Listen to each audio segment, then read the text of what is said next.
दत्तात्रय महाराज शिंदे या सर्व महापुरुषांच्या प्रेरणेनं, कुशल मार्गदर्शनानं, आशीर्वादानं हा नामयज्ञ सोहळा संपन्न होतोय.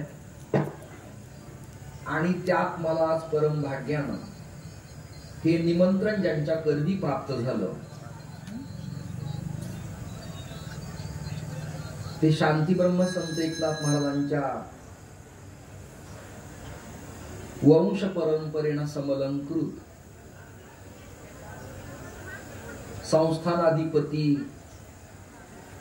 श्रद्धेय गुरुवर्य श्री रावसाहेब महाराज यांचे ज्येष्ठ चिरंजीव आदरणीय हरिभक्तीपरायण श्री पुष्कर महाराज,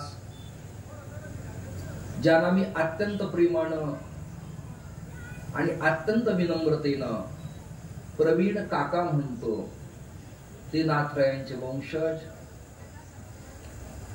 मला मिळालेले दोन्ही पखावज वादक पवारांच्या सारखा सस्वरज्ञ संवादिनी वादक आणि ज्या दोघांनी आता उत्तम चाल गायली त्या दोघांनाही मी खूप धन्यवाद देतो. आज पहिला दिवस आहे आणि माझं या गावातलं पहिलं येणं आहे, त्यामुळे तुम्ही मला सांभाळून घेताल अशी अपेक्षा करायला काही हरकत नाही.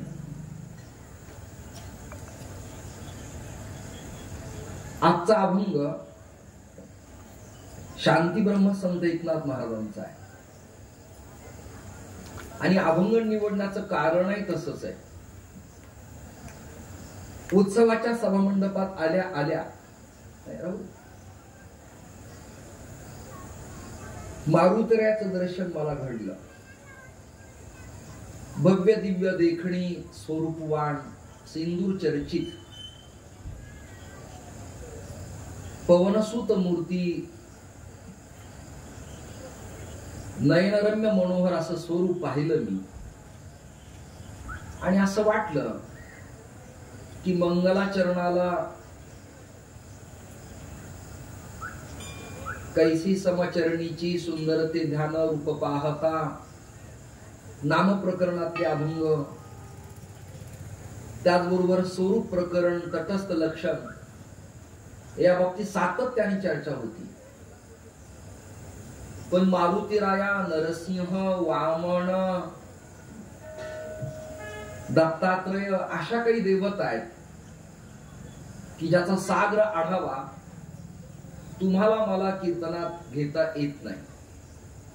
उदाहरणार्थ सायं संध्येच्या प्रकरणाच्या कालखंडात नरसिंह देवतेचं प्राकट्य असतं, तर त्या कीर्तन महोत्सवाच्या कालखंडात नरसिंह देवता समजावून घेण्यासाठी मंडपातल्या लोकांची मनस्थिती अस्थिर असते. एक 12ला भगवान अयोध्याधीश रामचंद्र, राघवेंद्र, सीतावल्लभ, भरताग्रज या देवतेचं अवतरण होतं. पण चैत्रात तापणारं कडाक्याचं ऊन आणि माध्यान्हा आलेला रवी, त्या प्रसंगात कीर्तनकार घामाघूम झालेले आणि ऐकणाऱ्या स्त्री पुरुष लेकर बाळ सगळेजण ओलेचिंब झालेले असतात. ऐकण्याची स्थिती लोकांची चांगली नसते. बऱ्याच ठिकाणी मी काला का टाळतो, नेत्याचं येणं, आमदाराचं जाणं, गाड्यांचा कर्कश आवाज, तोफांचे आवाज, त्या एवढ्याल्या शाली घालून सत्कार, ते खाली गुंडाळत येत नाही, वरही पुरत नाही. ते काही कामाची धामाची नसते. निदान ती शाल नखसिकांत असावी, नखापासून शिंडीपर्यंत पुरणारी, तर त्याला काही दिलं याला महत्व आहे आणि घेतलं याला काही महत्व आहे. त्यात वेळ वाया जातो आणि चिंतनीय भूमिका मांडायला वेळच शिल्लक राहत नाही. मी स्पेशल विषय मारुती हा विषय निवडलेला आहे. त्याचं कारणही तसंच आहे. पुण्यश्लोक अहिल्यादेवींच्या प्रति उत्सव तुम्ही करतायत. आवाज खूप कडक वाटतोय, माधुर्य नाही त्याच्यात. पुण्यश्लोक अहिल्यादेवी या स्वतः मार्तंड भैरवाच्या उपासक. करेक्ट, धन्यवाद. मार्तंड भैरवाच्या उपासक म्हणजे सिंध्यांच्या घराण्याकडनं श्री खंडेरायाची उपासना एक, आणि आष्टी चौंडी जिल्हा बीड असा सागर विचार जर मांडत आपण बसलो तर समर्थ स्थापित मारुतींच्या प्रती असलेली त्यांची नितांत श्रद्धा आणि कुठलाही चित्र पुण्यश्लोक अहिल्यादेवींचा हातात घ्या, कपाळाला लावलेलं गोपीचंदन, सतेज स्वरूप, चाफ्याच्या कळीसारखं नाक, नेत्र कमलाकार, बिचवा, शमशेर, ढाल आणि घोड्यावरती बसून टाच पाठीला टच करत हिंदवी स्वराज्य, महाराष्ट्राची संस्कृती, धर्मनीती, न्याय सांभाळण्यासाठी आक्रमक पवित्रा. वाक्य नीट ऐकता ना तुम्ही सगळेजण, जरा ग्रामीण लोक जास्त. आक्रमक पवित्रा, एक स्त्री शक्ती घोड्यावर रिकिबीत पाय टाकून काटेरी लगाम हातात धरत ताकदीनं आक्रमक पवित्रा जेव्हा घेते तेव्हा काही भारतात नवक्रांती घडण्याची लक्षणं बहुधा दडलेली असतात. आणि हातात सदैव भगवान शिवाचं लिंग, स्फटिक, वैडूर्य, नर्मदा, पाषाण इत्यादी धातूपासून बनवलेलं सातत्याने शिवलिंग हातात. मग त्या स्वार असताना असू देत, बसताना असू देत, चलताना असू देत किंवा धर्मशास्त्र चर्चेच्या सभेत एखाद्या पंडितांच्या धर्ममंडपात असू देत, शिवलिंग सदैव त्यांच्या जवळ असायचं. असे काही संत आहेत की त्यांच्या जवळ सवत्स गाय आहे. असे काही देवता आहेत की पद्मगंधा नावाची गाव कृष्ण परमात्म्याच्या तळव्याला चाटते. दत्तात्रयाच्या पाठीमाग कपिला गाय उभी असते. दत्तात्रयांच्या समवेत श्वान जवळ असतात. गाणपत्य म्हटलं की मूषक ध्वज असतो, म्हणजे उंदीर त्यावरती चिन्हांकित असतो. तसं अहिल्यादेवींची प्रतिमा, चित्र, फोटो, मूर्ती म्हटलं की त्यांच्या हातात शिवलिंग साकारलेलं दिसतं. यावरनं वक्त्यांना आढावा घ्यावा लागतो आणि त्या सूत्रीच्या सभोवताली चिंतन करावं लागतं. हे घराणं शिव उपासक आहे. हे घराणं शिव उपासक आहे. भोसल्यांचं घराणं सुद्धा वेरूळ आणि वावी, मिठ सागरे, तालुका कोपरगाव या दोन प्रभागातून पुणे, जुन्नर, मंचर, नारायणगाव, आंबेगाव, सातारा, कोल्हापूर पर्यंत यांनी सर्व सत्ता पादाक्रांत केली. परंतु शिवतत्व या सगळ्यांना अत्यंत प्रेरणा देणारं तत्व आहे. जरा कंटाळवाणा विषय काही जनसामान्यांना नाही कळणार, म्हणजे जरा चांगले अभ्यासक आहेत त्यांना विषय फावतील, आवडतील, कळतील, स्वीकारतील. ते शिवतत्व म्हणजे नेमकं काय, तर शिवतत्व अग्नितत्व. अग्नितत्व आणि अग्नितत्व या करता असतं, अग्निमंद झाला की तो प्रज्वलित करावा लागतो. निकष आणि अर्थ असा, हिंदुत्वाचं ज्वलंत वातावरण ढिसाळ व्हायला लागलं, निकामी व्हायला लागलं, भारत मागे सरकायला लागला आणि महाराष्ट्र कमी लेखायला लागला. अशा प्रसंगाला वन्ही तो चेतवावारे, म्हणजे विजत आलेला अग्नी प्रज्वलित करावा, ही शिकवणूक शिवलिंगाकडनं घ्यायची आहे. शिवलिंग अग्नी स्वरूप आहे. म्हणूनच ग्रामीण भागात आणि खेड्यात, शहरात, तांड्यात त्याला एक वर अभिषेक पात्र असतं. ग्रामीण लोक त्याला गळती म्हणतात. त्याला एक छिद्र असतं, त्यात पाणी असतं आणि ते ठिबक सिंचन प्रकल्पासारखं पाणी थेंब थेंब थेंब शिवलिंगावरती पडतं. अर्थ काय, अर्थ काय, अधिक भडका झाला तर जलानं शांत करता येतं. क्षात्र तेज अग्नि स्वरूप आहे आणि ब्राह्म तेज हे जल स्वरूप आहे. म्हणजे दोन तेज एकत्र आले की क्रांती करता येते. म्हणून सदैव शिवलिंग शांत राहावं याकरता त्यावर जलधारी अभिषेक पात्र कंटिन्यू नॉनस्टॉप ग्रामीण शहरात पाहायला मिळतं. त्या प्रदीप मिश्रांच्या मुळे महाराष्ट्रात भाग्य उदयाला असं आलं की पडलेली शंकरांचे मंदिर आणि लिंगाला पाणी गावातल्या माता भगिनी मुलासाठी, लग्नासाठी, संततीसाठी केन प्रकारानं त्या पाणी घालायला लागल्या. तसं त्यांना शिवपुराणात फार काही कळलेलं नाही. परंतु समाजाला जे अपेक्षित आहे, लोकाला जे कळतं, लोकांना जे पटावं, याकरता ते सांगतायत. खरं तर अथर्ववेद, शिवसंहिता आणि डामरतंत्र हा तंत्र विभागाचा स्वतंत्र भाग आहे. कापालिक, शैव, गाणपत्य, वज्रयाणी, तांत्रिक आणि बौद्ध या प्रकरणात ती मतं विभागलेली आहेत. आपल्याकडे उपासना आणि सेवा हा प्रकार प्रतिपादन करण्यात आलेला आहे. त्या शिवतत्वाला पुण्यश्लोक अहिल्यादेवीने स्वीकारलं, त्या शिवतत्वाला छत्रपती शिवरायांनी स्वीकारलं, त्या शिवतत्वाला भगवान आद्य शंकराचार्यांनी स्वीकारलं आणि त्या शिवतत्वाला वारकरी संप्रदायाच्या आदरवयू महापुरुषांनी स्वीकारलं. आता जरा विभाजन पटवून देतो, कंटाळवाणं होईल. आदिनाथ गुरु सकळ सिद्धांचा. त्या आदिनाथात 3 देवता आहेत. त्रिअंबक, एक ब्रह्मा आहे, दुसरे विष्णू आहेत आणि तिसरे शंकर आहेत. दत्तात्रय, ब्रह्मा विष्णू महेश आहेत. त्यातलं शिवतत्व ज्ञानोबारायांचं गुरुघर, त्यातलं शिवतत्व तुकोबारायांचं गुरुघर आणि त्यातलं नारायण तत्व हे पैठणकरांचं गुरुघर. जरा फक्त समन्वयानं कळणाऱ्यांची भूमिका पक्की असली पाहिजे.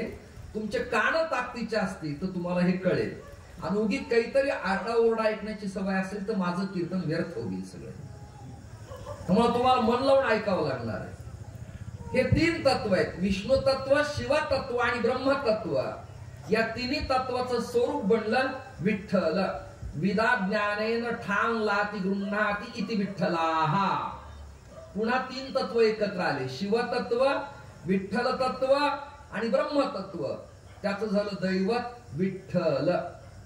त्या विठ्ठलाला शंकर एवढे आवडले की समर्थ म्हणाले, विठोणे श्री वाहिला देव राणा.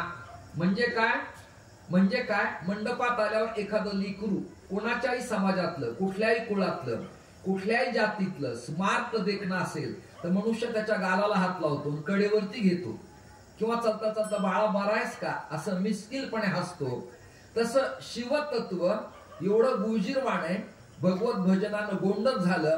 भगवान विठ्ठलाने उचललं आणि आपल्या डोक्यावरच त्याला धारण केलं. याला शंकराचार्य म्हणाले परब्रह्मलिंगम भजे पांडुरंगम. मुद्दा माझा एकच, एन केन प्रकारानं जगातल्या सगळ्या संप्रदायानं शिवतत्वाला आपला आद्य गुरु मानलेला आहे. आद्य गुरु. आता प्रकरण मी जे वाचून आलोय, अभ्यासून आलोय, ते दुसऱ्या एखाद्या ठिकाणी मी सांगेल. यांच्या सगळ्यांना मला पाहावं लागेल, यांचे चेहरे मला स्कॅन करावे लागतील.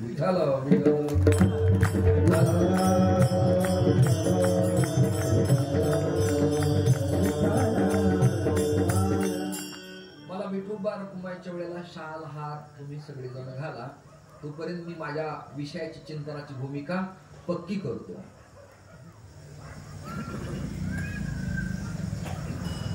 गेल्या 5-7 दिवसापासून पाऊस अचानकच चालू आहे. महाराष्ट्रातल्या राजकारणाचं आणि पावसाचं कधी काय होईल हे सांगता येत नाही. मला वाटतं मीडिया तंत्राला, इलेक्ट्रॉनिक मीडियाला ही क्लिप झाली तयार, थोडी एडिट करून ते सोडून देते. काय होईल काही सांगता येत नाही. राजकारणाचं आणि पावसाचं तो कधी जाईल सांगता येत नाही. तसं कोणत्या पक्षातून कोण कुठे येईल आणि कोण कुठे जाईल हेही सांगता येत नाही. त्यामुळे पंचांग सगळे या पावसापुढे फिके पडले. उन्हाळ्यात बिंदुसरीला, बीडला दुथड्या पाणी वाहणारा पूर आलाय. याला म्हणायचं अघटित घटनांपटीसी माया. पूर्वी चैत्रात पाऊस यायचा, त्याला गौरीचे डोहाळे म्हणायचं. आणि मार्च महिन्यात फाल्गुनात पाऊस यायचा, म्हणजे तुकोबारायांची बीज आणि नाथरायांची षष्ठी या कालखंडात पाऊस आला तर शेतकरी म्हणायचं खळ शिंपायला पाऊस आलाय. आता खळ शिंपायचा काळ नाही आणि गौरीचे डोहाळे सुद्धा नाही. हे नवीनच महाराष्ट्राला लागलेले डोहाळे आहेत. त्याच आता फलरूप काय बाहेर पडायचंय ते भगवंताच्या कृपेनं बाहेर पडेल. वेळ आपल्याला कमी आहे. मला पुष्कर महाराजांनी मंत्रण दिलंय. गावातल्या लोकांची माझी ओळख नाही, त्यामुळे कुणाचं नाव घ्यावं हा प्रश्न आहे. समस्त ग्रामस्थ सज्जन श्रोते माता पिता आबालवृद्ध तरुणी तरुण इलेक्ट्रॉनिक प्रिंट मीडिया अन्नदाती उपासक हितचिंतक समीक्षक वादक गायक टाळकऱ्यांच्या पासून ते थेट छोट्या लेकरांच्या पर्यंत सगळ्याला धन्यवाद देत मुद्दा माझा पक्का आहे की जगातल्या सगळ्या संप्रदायाचं मूळ बीज मंत्र आणि तंत्र आहे शिवस्वरूपता. आपण विषयापासून हल्लेलो नाही आहोत. शिवस्वरूप म्हणून शिव उपासना सोपी सरळ साधी सांगण्यात आलेली आहे. दत्तात्रयांची उपासना अवघड आहे. छिन्नमस्ता देवीची उपासना अवघड आहे. बगलामुखी अवघड आहे. उच्चिष्ट गणपती अत्यंत अवघड आहे. त्यात पुन्हा वल्लभेश गणपती अति अवघड आहे. पंचमुखी हनुमंत पूजन उपासना अत्यंत अवघड आहे. दामरतंत्र ईश्वर पार्वती संवाद अत्यंत अवघड आहे. सप्तशतीचे पाठ त्याच ब्राह्मणाकडनं फलद्रूप होतात की ज्याची शाक्त संप्रदायाची दीक्षा झालेली आहे. जनरल कोणी पण पाठ केले तर यजमानाच्या सुखदुःखावर त्याचा इफेक्ट होत नाही, कारण त्याची ती दीक्षा झालेली नाही. कोणताही संप्रदाय दीक्षित असल्याशिवाय, बोधित असल्याशिवाय, परंपरेचा असल्याशिवाय प्रभावी ठरत नाही. आणि कोणाच्याही वाणीला वाग्देवी प्रसाद देत नाही. त्याला पारंपरिक ओझ आणि कृपा वात्सल्याचा भाव असावा लागतो. त्याला 3 वर्ष अध्ययन आणि 2 चातुर्मासात पंडित होतो हा तुमचा गोड गैरसमज. त्याला पारंपरिक गट्स असावे लागतात. त्याला पारंपरिक डीएनए असावा लागतो आणि पांत गुरुघरी अध्ययन असावं लागतं. वा नसलं तर नितांत श्रद्धा एखाद्या महापुरुषाच्या चरणावरती असावी लागती. ज्ञान वेगळं आणि विनम्रता वेगळी आहे. नम्र झाला होता त्याने कोंडिले अनंता. पावसाळ्याचा दिवस आले जवळ आता. जून काही फार लांब राहिला नाही. लोहाळ नावाचं गवत आहे. पाऊस पूर आला की बिचार वागतं आणि पाऊस निघून गेला की पुन्हा जाग्यावर राहतं. संप्रदायात राजकारणात भूमिका आपली अशी असावी. सदैव ताठरपणा चांगला नाही. तो विनम्र असला पाहिजे.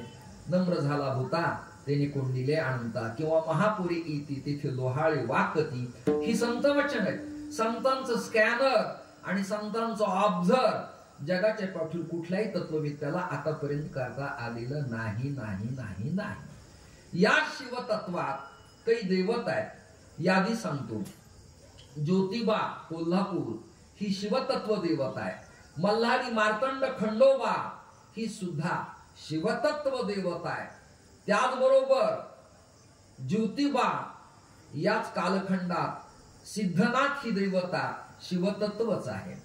याच कालखंडामध्ये भैरव आहे 8. त्यात रुरु भैरव, काल भैरव, अष्टांग भैरव, बाल भैरव, रुद्र भैरव. उगी तुम्हाला कळण्यापुरते नावं देतो. हे 8 भैरव आहेत. त्याचबरोबर अजून श्रीमन निवृत्तीनाथ दादा हा शिवतत्व अवतार आहे आणि याला प्रमाण आहे तुमच्या सगळ्यांच्या पाठात आहे. विश्वाचा तो गुरु स्वामी निवृत्ती दाता, स्वामी निवृत्ती दाता, स्वामी निवृत्ती दाता. हा विश्वाचा तो गुरु स्वामी निवृत्ती दाता, स्वामी निवृत्ती दाता, स्वामी निवृत्ती दाता. हा विश्वाचा तो गुरु स्वामी निवृत्ती दाता, स्वामी निवृत्ती दाता, स्वामी निवृत्ती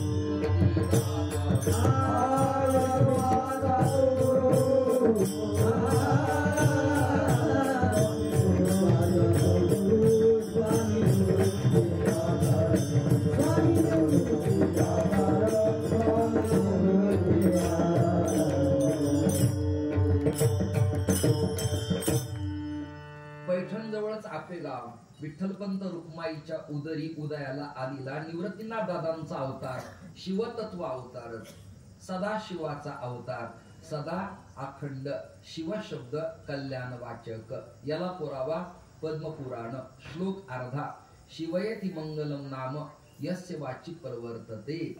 त्याला पुरावा पुन्हा अमंगल्यम शीलम तव भवतुना मैवम अखिलम. जगतातल्या अखिल संपूर्ण अमंगल पदार्थाला मंगल करण्याचं सामर्थ्य जगाच्या पाठीवर 2 देवाकडे. सकळ मंगळ निधी श्री विठ्ठलाचे नाम आधी आणि शिवयती मंगलम नाम यस्य वाची प्रवर्तते. अमंगलाला मंगल करणारी देवता आहे शिवतत्व देवता. आद्य शंकराचार्यांचा अवतार, शंकराचाच अवतार. काही फिलॉसॉफी जास्त वाढल्या त्या कालखंडात, मी नाव घेत नाही, रेकॉर्डिंग चालू आहे त्यामुळं. यांना दाबण्यासाठी, यांना प्रतिबंध घालण्यासाठी आणि अद्वैत वेदांत सिद्धांत प्रतिपादक होण्यासाठी एक स्त्रोत ऊर्जा केंद्र उदयाला आलं. आणि शांतीब्रह्म एकनाथ महाराजांनी तोंड भरून त्यांचं वर्णन केलं. तुमच्या माझ्या पाठात थोडस अंतर आहे. वर्तमान कालवाचक आता वंदू शंकर, जो ग्रंथार्थ विवेक चतुरू, सांडुनी कर्म ठतीचा विचारू, प्रज्ञा दिन करू प्रकटला.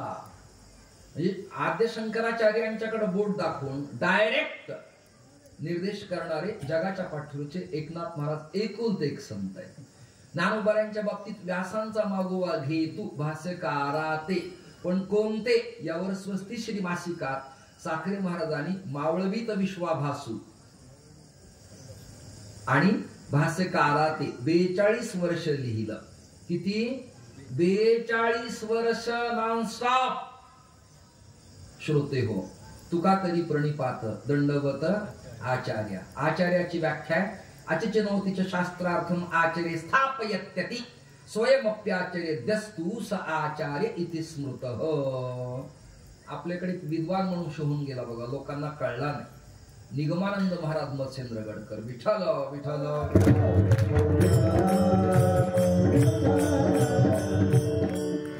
फार मोठी माणसं. विष्णू महाराज कोल्हापूरकर गुरुजी, अध्ययन अध्यापन झालेली माणसं. जोग महाराज संस्थेच्या क्रमात शांतराम गुरुजींच्याकडे तयार झालेल्या पठडीत त्या काळात एका चढीत एक भागवतबुवा गोमळ वाड्याकर, रामबुवा सोनवणे, श्री भीमसिंह महाराज, गोरक्ष महाराज, इंदुवासिनी संस्थांचे गणेशानंद सरस्वती, हा क्रम होता. आज विद्वानांची संख्या घटत चालली आहे. प्रसिद्धांची खूप वाढली आहे, सिद्धांची कमी झाली आहे. विठ्ठल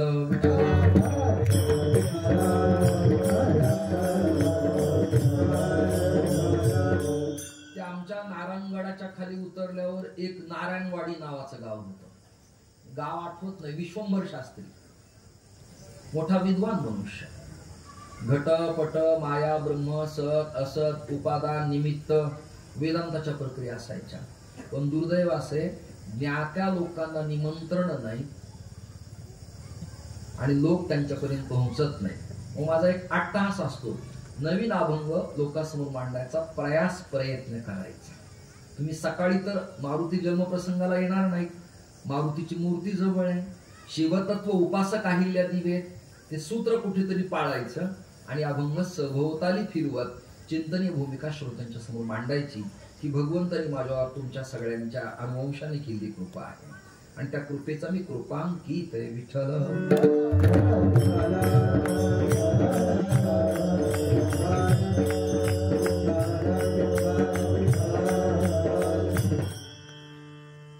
हे शाकिनी डाकिनी पिशाच वेताल कुष्मांड भैरव या ज्या उपदेवता आहेत त्या सुद्धा शंकराच्याच उपांग देवता आहेत.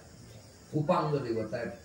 आता उदाहरणार्थ शंकराची पिंड जर पूजेला मांडली, जन्मभर तुम्ही पाणी घाला, शंकर प्रसन्न होणार नाही. तुम्ही म्हणाल असं कसं काय बोलता, त्याचं कारण आहे, त्याच्या उपदेवता प्रसन्न असाव्या लागतात. मग त्या कोणत्या आहेत? नंदी, भृंगी, शृंगी, गणेश आणि कार्तिक. यांना डिमांड दिलं तर कॅबिनेट देवता प्रसन्न होते. म्हणजे केंद्रात जायचं असेल तर राज्याचा हात धरावा लागतो, लक्षात घाला तुम्ही. आणि आमदाराकडे जायचं असलं तर झेडपी सदस्य जवळचा असावा लागतो, निदान पंचायत समिती सदस्य तरी. म्हणजे स्टेप बाय स्टेप जाता येतं, अन्यथा जाता येत नाही.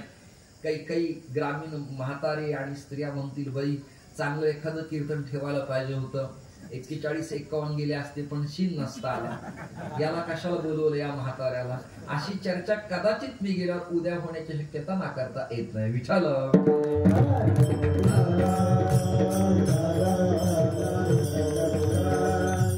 आमच्या विठ्ठलला विचार, जर गणपतीची पूजा करायची असली तर गणपतीच्या उपदैवत आहेत गालव, गार्ग्य, गृत्समद, सुधाकर, गणकाचार्य या उपदेवता असल्या तर गणपती कृपा करतात, लक्षात धरा तुम्ही. दत्तात्रय प्रसन्न करायचेत ना, मग जनार्दन स्वामींना शरण जावं लागेल. दत्तात्रय प्रसन्न करायचेत ना, नाथांना शरण जावं लागेल. नाथ प्रसन्न करायचेत ना, वंशजांना शरण जावं लागेल. विठ्ठल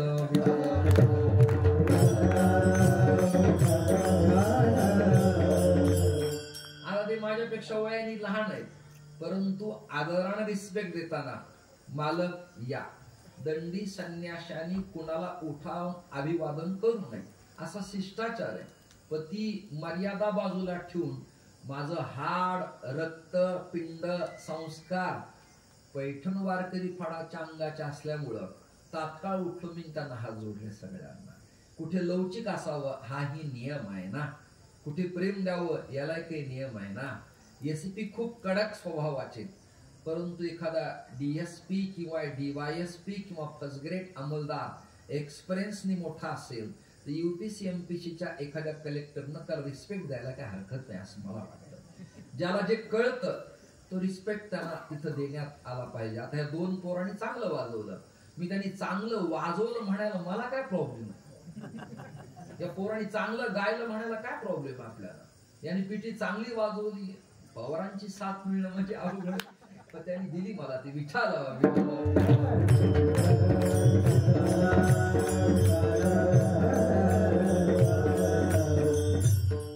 श्रोते हो, वेळ आपल्याला कमी आहे. आपलं चिंतन चाललंय शिवतत्व, फक्त शंकर. या शंकराच्या उपांग देवता आहेत. आता मार्तंड विजय ग्रंथ मी अभ्यासलेला आहे आणि शेखर महाराजांच्या मुखातून श्लोक ऐकला होता. माझा एक स्वभाव आहे, ते आपलं नाव घेऊ न घेऊ, भेटू न भेटू, आपल्याला प्रमाणित करू न करू, असे अभिवादनशीलस्य. आपल्यापेक्षा मोठ्या माणसाचं नाव घेतलं तर आपला कमीपणा कधीच होत नाही. या उलट घेता सज्जनांची नावे. मग तो श्लोक असा आहे, कदाचित माझ्याकडनं चुकेल बघा. ध्यायेन मार्तंड रूपम अचलचल कोटी सूर्य प्रकाशम नित्यम बोधावरूढम परमविरलम श्रीकोटि कंदर्पदर्पम श्रीमन मल्लारी राजम विजय जयकरम म्हाळसा कांत सिद्धम. मार्तंड विजय ग्रंथातला श्लोक आहे. मी सगळंच वाचत राहतो, आता माझ्या लक्षात राहत नाही, पण मी वाचत राहतो सातत्याने. वाचलं तर आपल्याला कीर्तनात काही 15-20 मिनिट वेगळं सांगता येईल, नाही तर सांगता येणार नाही. ध्यायेन मार्तंड रूपम, ध्येय ध्यान, ध्याता त्रिपुटी. मी ज्याचं ध्यान करतो ते देवता शिवतत्व आहे. श्लोकाचा अर्थ मार्तंड रूपम, मार्तंड म्हणण्याचा हेतू असा आहे की कोटी सूर्याचं तेज त्याच्या मुखावर ते विलसत आहे, म्हणून सूर्याला मार्तंड नाव आहे. म्हणून खंडोबा या देवतेचे नाव मार्तंड आहे. का? त्याच्या मुखावर कोटी सूर्य प्रकाशित आहे, इतका लख प्रकाश आहे. ध्यायेन मार्तंड रूपम अचलचल कोटी सूर्य प्रकाशम. बर, अजून नित्यम बोधावरूढम, ही देवता बोधावर आहे. म्हणजे काय? अनुग्रहित देवता आहे. काही देवता अनुग्रहित देवता नाहीये, क्षमा मागून सांगतो मी. सूर्य देवता अनुग्रहित नाही, इंद्र देवता अनुग्रहित नाही, पर्जन्य देवता अनुग्रहित नाही, जलदेवता अनुग्रहित नाही.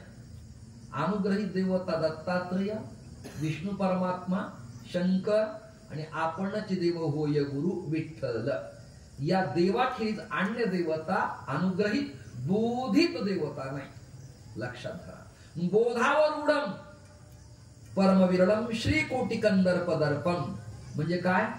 असा एखादा विरळाच देव असतो की कोटी कामदेवाला ओवाळून टाकून फेकून द्यावं एवढं स्वरूप त्याचं देखणं असतं. याला पुरावा असा आहे की कोटी कामदेव ओवाळावेत आणि टाकून द्यावेत, कंदर्प कोटी कमनीय विशेष रूप. या कोटी सूर्यापेक्षाही दैदिप्यमान मुखमंडल जास्त आहे असा खंडोबा. कनकगिरी म्हणजे काय? कणक म्हणजे सोनं आणि गिरी म्हणजे पर्वत. आता जेजुरी गडाचं नाव काय आपल्याकडं? हे लोक ऐकत नाहीयेत, काही ठराविकच चेहरे माझ्याकडे पाहत आहेत, बाकीच्यांना प्रसाद वाटावा अशी स्थिती सगळ्यांची की आता जीवन जा तुम्ही सगळे जा. ऐकताय ना? कणकगिरिनिभम. नभ म्हणजे आकाशातून प्रकाश पडल्यावर, सूर्य उगवताना किंवा मावळताना हिरवं गवत पिवळसर दिसतं आणि लग्न झालेले जोडपे जेजुरीला जाऊन खोबऱ्याचे तुकडे, कोटंबा आणि चांग भले उदो उदो करत हळद उधळतात.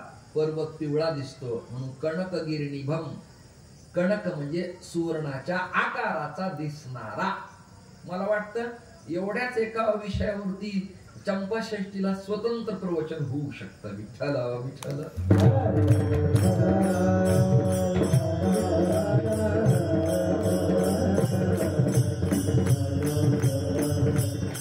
अशा श्रीमन मल्लारी राजम. मल्ल आरी, मल्ल म्हणजे योद्धे आणि आरी म्हणजे शत्रू. तुम्ही कंटाळले सगळेजण, म्हणून तुम्ही चांगले कीर्तन ऐकायची सवय कानाला ठेवा येणाऱ्या काळात, म्हणजे चांगलं होईल तुमचं सगळ्यांचं.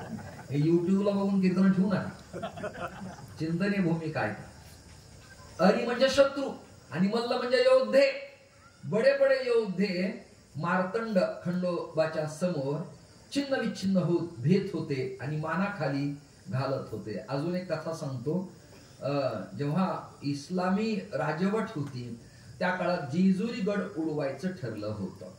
ग्रंथ सांगतो आपली संस्कृती. लेखक माऊली सूत, लेखक पुण्यातल्या नारायणपेठेतले. उत्तर तुम्हाला दिलं मी, माझ्या अंगावर घेत नाही, लगेच पुरावा तुम्हाला दिला. त्याने असं लिहिलं, आक्रमण करत इस्लामी सत्ता आली आणि त्यांना जेजुरी गड उडवायचा होता म्हणे. त्यांनी छिद्र पाडलं, दारू ठासली आणि वाद पेटवायची, ब्लास्ट करायचं. तेवढ्यात त्यातनं कोट्यावधी भुंगे निघाले आणि सैन्याच्या पाठीमागे लागले. इस्लाम बाहेर गेले, घाबरले आणि ते म्हणाले एक खतरनाक है परवरदिगार, ए मल्लू खान है. ते लोक त्याला मल्लू खान म्हणतात. कुणाला? खंडोबाला. खंडोबा लेची पेची देवता नाही, लक्षात धरा. येळकोट येळकोट जय मल्हार म्हणताना आजही माझ्या कपाळात पिवळं चंदन दिसतंय ना, मी सहानेवरती हळकुंड उगाळतो, चंदन उगाळतो आणि माझ्या कपाळाला लावतो. संन्यास घेऊ द्या, प्रसिद्ध होऊ द्या, मातीत जाऊ द्या, प्रमाणपत्र मिळू द्या, कुलदेवी देवतां परंपरा सुटायच्या नाहीत. विठाला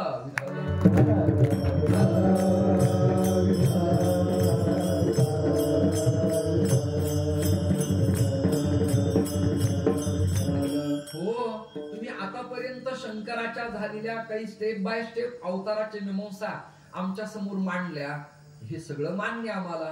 परंतु मग अंजनी पुत्र पवन सुत नामा हे जे वर्णन आलं हनुमान चालिसेमध्ये, तो मारुती भगवान शंकराचा एक्झॅक्टली कितवा अवतार आहे असा प्रश्न शांती ब्रह्म एकनाथ महाराजांना कपिला संगमाजवळ, नीट ऐका, कपिला संगमाजवळ नासी तीर्थ क्षेत्रात उरलेलं वाङ्मय पूर्ण करताना श्रीमद जनार्दन स्वामींच्या बरोबर असताना जनार्दन स्वामी हे नाशिकात थांबले आणि त्रिंबकच्या यात्रेत नाथराय गेले. परतीचा प्रवास करत येत असताना कपिला संगमावर गोदावरीच्या काठावरती नाथराय बसले. आजही ते मंदिर पंचवटीत तुम्हाला पाहायला मिळतं, सीतेच्या नाहनी जवळ, चतुसंप्रदाय आखाड्याच्या शेजारी, दिगंबर आखाड्याच्या जवळ, बटुक हनुमानच्या समोर. पुरावा तुम्हाला दिला. नाथरायाला त्यांच्या ध्रुव चातक मंडळातल्या शिष्य प्रवर्गाने विचारलं की मग मारुती हा अवतार शंकराचा कितवा मानायचा आहे, कितवा मानायचा आहे? कारण कपिला अवतार आहे, आशितांग अवतार आहे, पद्म एक अवतार आहे, बलभीम एक अवतार आहे, भीम एक अवतार आहे, पराक्रम एक अवतार आहे. तो मारुती हा कितवा अवतार आहे? त्याचं उत्तर देताना निवडलेल्या अभंगाच्या पहिल्या चरणात रुद्र प्रभावतार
नाथराय उपनिषदातले, ब्रह्मसूत्रातले, वेद वेदांतातले,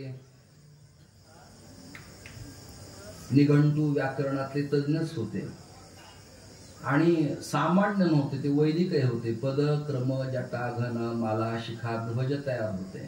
ते नैयायिकही होते. अजून पुढचं बोलू का? नाथराय लवचिक होते. नाथराय लवचिक होते आणि नाथरायाने केवळ विप्रत्व नाही मिळवलं, केवळ ब्राह्मण्य नाही, ज्यांच्या कुळात ज्यांचं जे चांगलंय त्यांना नाथरायांनी जवळ घेतलं. सगळ्या समाजातल्या, सगळ्या धर्मातल्या, सगळ्या वर्णातल्या, सगळ्या प्रांतातल्या, सगळ्या लिंगातल्या सगळ्यांना जवळ घेतलं.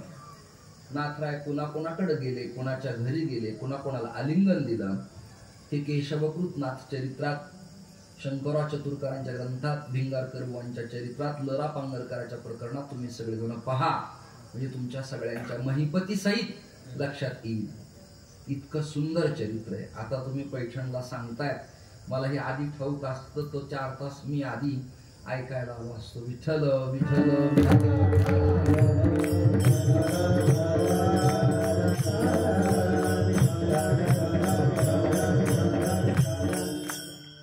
म्हणून मारुतीची स्थापना करताना, मारुतीचा अभिषेक करताना, मारुतीला शेंदूर लावताना 11 ब्राह्मण जे ग्रामीण भागात सांगत होते ते 11 प्रतिनिधी आहेत. कोण आहेत ते? 11 प्रतिनिधी आहेत. आता जरा MA LLM LLB MBA BBA झाले की लोकांना आपण शिकल्यासारखं वाटतं. वाटणं काही पाप नाही, वाटतं असं थोडस. आणि ते आम्हाला सांगतात 11 आणण्यापेक्षा 5 जणच ऍडजस्टमेंट करा. नाही कळलं तुम्हाला? माझ्यावर एकदा दुर्दैवी वेळ आली होती. वडील म्हणाले जा मारुतीच्या पूजेला. आता मी आळंदीहून शिकून आलो श्रीकांत भट्ट चितळ्यांच्याकडनं. माझी तयारी चांगली होती, मला ती उणीव सहन होत नव्हती, आवडत नव्हतं. जे लागतं ते लागतं, जे नको ते नको. ते म्हणाले असंही ग्रामीण भागात थोडं सांभाळून घ्यावं लागतं. गेलो. ते म्हणाले 5 जणच या आणि अभिषेक करा. म्हणलं मी ही ऍडजस्टमेंट करतो, पण माझी एक ऍडजस्टमेंट तुम्ही करा. ते म्हणजे काय? म्हणलं तुमच्या मंडळीला बोलवा. ते म्हणजे मंडळी वारली. अच्छा ठीक आहे, सुख दुःख कोणाच्या जीवनात येतं. म्हणलं सुनबाईला बोलवा. सुनबाईला बोलवलं. ती पोरगी वेल क्वालिफाईड होती. म्हणलं बेटा एक काम कर, मला पोहे खायचे आणि तू मला कर. ती म्हणाली आमची खाल तुम्ही. म्हणलं खाल नाही, थांबा, तू कर. फोड, नारळ फोड, पाणी त्याच्यावर मार, दुधाचा शिपका मार.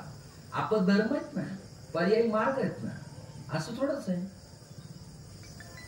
तिला म्हणलं बेटा एक काम कर, पोहे मला कर, पण एक आट आहे, कोथिंबीर टाकायची नाही, जिरे टाकायचे नाही, मोहरी टाकायची नाही, तेल टाकायचं नाही आणि पोहे मला करून द्यायचे. ती म्हणजे कसं करू? म्हणलं ग्रीस टाक, ऑइल टाक, रॉकेल टाक. आता कळतंय बघा यांना.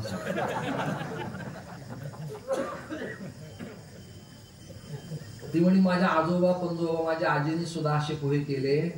मग ती मला ऍडजस्ट कर, तुझा सासरा सांगतोय ना, मी तिकडे ऍडजस्ट केले, तू इकडे ऍडजस्ट कर. ती म्हणली करता येते. म्हणून मग तसंच मला इकडे करता येत नाही. मला नाही कळलं तुम्हाला? मूर्ख लोक आहेत. एकाने मला विचारलं पौर्णिमा आणि चतुर्थी एकत्र आली तर काय करावं? आता चतुर्थ आणि पौर्णिमा 4 तिथ्यांचा अंतर आहे, एकत्र येत नसते. पण कदाचित आली तर काय करावं? त्याने प्रश्न विचारला. मला उत्तर मी देतो, पण माझा एक प्रश्न आहे. तू खडी साखर पाण्यातून काढ, उपरण्यात बांध, घरातल्या कडीला लटकव आणि त्याला अंकुर कोंब फुटले की मला सातळ करून खायला दे. दृष्टांत नाही कळलं? उसळ मटकीची आपली मोड आल्यावर तो म्हणला महाराज खडी साखरीला मोड कशी येतील? म्हणून मलाही मोड येणार नाही. तसंच हे सोपं, कशातही काही होत नसतं विनाकारण. श्रोते हो, वेळ आपला वाया जाऊ नये. मग अभंगाची पार्श्वभूमी शिवतत्व या विषयास मी तुमच्याशी एकरूप आहे. कृपया तुम्ही पण मंडपाच्या बाहेर म्हणजे विचाराच्या बाहेर जाऊ नका. की तुम्हा सगळ्यांना माझी विज्ञापना रिक्वेस्ट आहे. श्रोते हो, मारुती ही देवता 11वी आहे आणि त्याला 11 जण प्रतिनिधिक स्वरूपात लागतात. म्हणून लघुरुद्र, लघु म्हणजे छोटा आणि महा म्हणजे मोठा, रुद्र म्हणजे शिवतत्व. 11 जण लागतात त्याला, त्याच्यापेक्षा करता येत नाही. आता महाभारताचं प्रकरण माझ्या डोळ्यासमोर येत आहे. कृष्ण या देवतेमुळे केवळ अर्जुन विजयी झाले असं तुम्ही कुणी म्हणत असाल तर तुमचा हा गोड गैरसमज आहे. याला श्लोक टाळकर यांच्या पाठातला आहे. यत्र योगेश्वर यत्र पार्थो तत्र श्री, मला त्रास होते म्हणा, तत्र श्री ध्रुवाणी. थोडक्यात अर्थ असा आहे, ज्या बाजूला भगवान कृष्ण आहेत त्या बाजूला पांडवांचा विजय. ही गीता सांगतेय, ज्ञानोबाराची ज्ञानेश्वरी सांगते. आपल्याला ओव्हरटेक करायचं नाही, आघावपणा करायचा नाही, पण त्यातले सूक्ष्म चिंतन शांती ब्रह्म एकनाथ महाराजांचं थोडस वेगळं ऑब्झर्व आहे. ते म्हणाले केवळ कृष्ण या देवतेमुळे अर्जुनाचा विजय झाला असं म्हणता येणार नाही, आणि झाला नाही असंही म्हणता येणार नाही. पण याच्या मधलं एक सूत्र आहे, ते सूत्र असं आहे की अर्जुन रथात बसायला तयार होत नव्हते. आणि प्रसंग तर जवळ आला. नगर जिल्ह्यात पाथर्डी तालुक्यात पार्थरडी, अर्जुन रडला म्हणून पाथरडी, आणि खरं म्हणजे गाढव, आणि वंडी म्हणजे वाळवंट. तिथं जनार्दन स्वामींचं येणं जाणं, आणि धौम्य ऋषींच्या पादुका. त्याचं जुनं नाव धौम्यगड. यशवंतराव चव्हाणांच्या काळात भगवानगड. सहदेव भारतीय आय काँग्रेसचे त्या काळात नगर जिल्ह्याचे अध्यक्ष होते. बाळासाहेब भारदेव होते, आणि यशवंतराव चव्हाण त्या कालखंडात त्याचं नाव भगवानगड करण्यात आलं. पण तिथं मूळ पादुका धौम्यांच्या. पांडवांचे गुरु कोण? धौम्य ऋषी, म्हणून धौम्यगड. ऐकताय ना? धौम्य ऋषी हे पांडवांचे गुरु. आता रथात बसलेला अर्जुन युद्ध करीना, आणि चित्त विकलांग झालं, शस्त्र घेणा मारेना. भगवान चिडले, वेड्या उभा राहिलास तर मारावं लागेल तुला. ती म्हणाली मला यांच्यावर युद्ध करायचं नाही, त्यांच्या विरोधात मला जायचं नाही. ते माझे सख्य चुलत भाऊ आहेत, माझे काका आहेत, आणि कृपाचार्य द्रोणाचार्य माझे गुरु आहेत, आणि भीष्माचार्य पितामह आहेत, गंगानंदन आहेत. त्यांनी या गादीसाठी नैष्ठिक ब्रह्मचर्य पाळलं.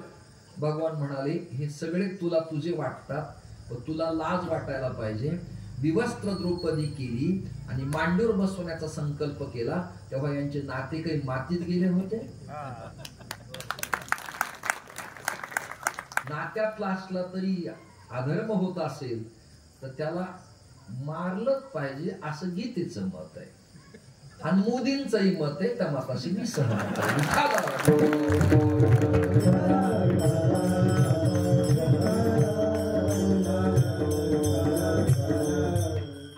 नख आहेत, पण आपले नख आपल्याला गालावून हात फिरवताना टोचत असतील तर नीलकटरनी काढावी. नाही कळलं? आपलेच नख आपल्याला प्रॉब्लेम करत असतील तर नीलकटरनी काढावे. नख टाकावी तर नीलकटर ठेवावं. का? पुन्हा काटायला लागतील. तसं वैरी कुणीच नाही आपलं, पण त्रास द्यायला लागल्यावर बाजूला करायचे, बाकी काही प्रॉब्लेम नाही. लक्षात करा. आपल्या भारतात तर एकाच मत आहे, स्वस्ती वाचन ब्राह्मण करतो आणि बिस्मिल्ला खान साहेबाची सनई लागते, यापेक्षा एकाच मता काय आपल्याला. एकनाथ महाराज तर म्हणाले एवढी व्यापकता कोणत्याच काँग्रेसच्या आई बापाला सांगता नाही आली. नाथ महाराज म्हणाले आम्ही जातीचे ब्राह्मण, आमचे सोयरे मुसलमान, पण कोणते? जे विठोबाला, पांडुरंगाला, धर्माला, भारताला मानतात ते सोयरे आमचे. त्या टाळ्या वाजवायला तुम्हाला दडपण आलंय कोणाचं? मरेल आहेत का तुम्ही? विठाला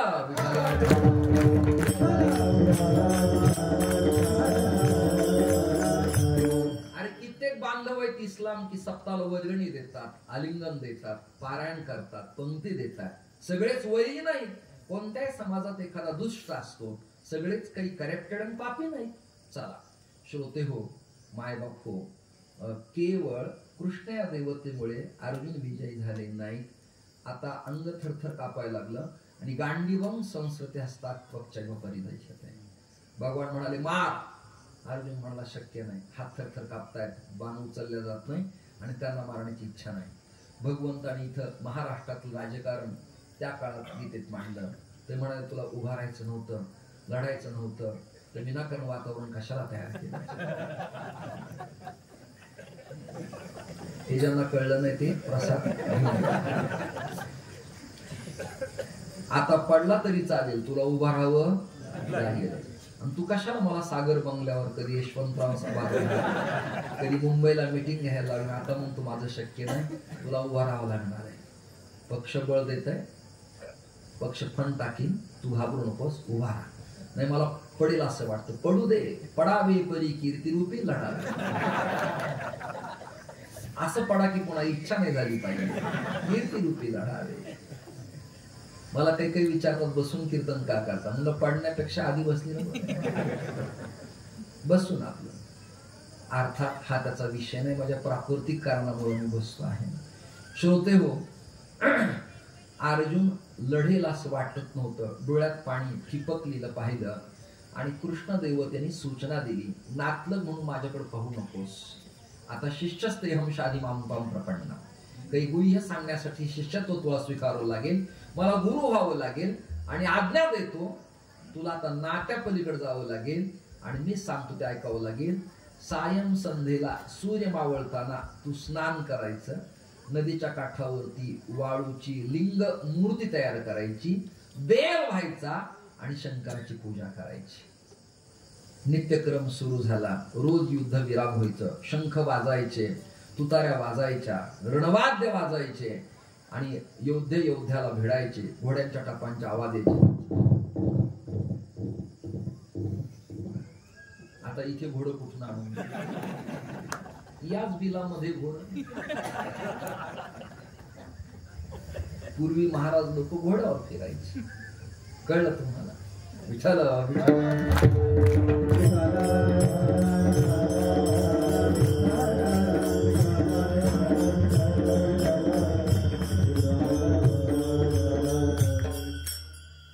अर्जुनाने घोडं थांबवलं, नदी काठावर गेला, शिवलिंगाची पूजा केली.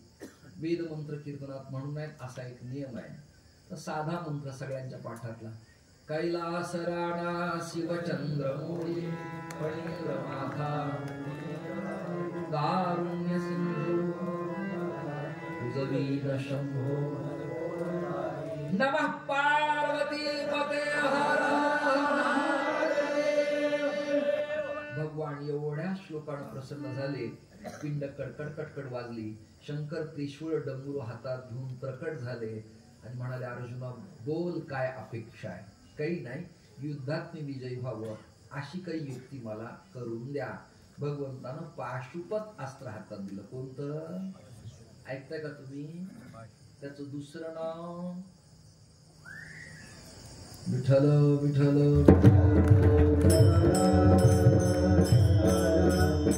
दुसरं नाव त्याचं दिव्यास्त्र हातात दिलं. फक्त शंकर आणि अर्जुनाला एक सूचना दिली, हे वाक्य जरा नीट ऐका तरच कळेल, हळूवारपणा आहे. हे चिन्ह तुला दिलंय पण टिकवता आलं पाहिजे.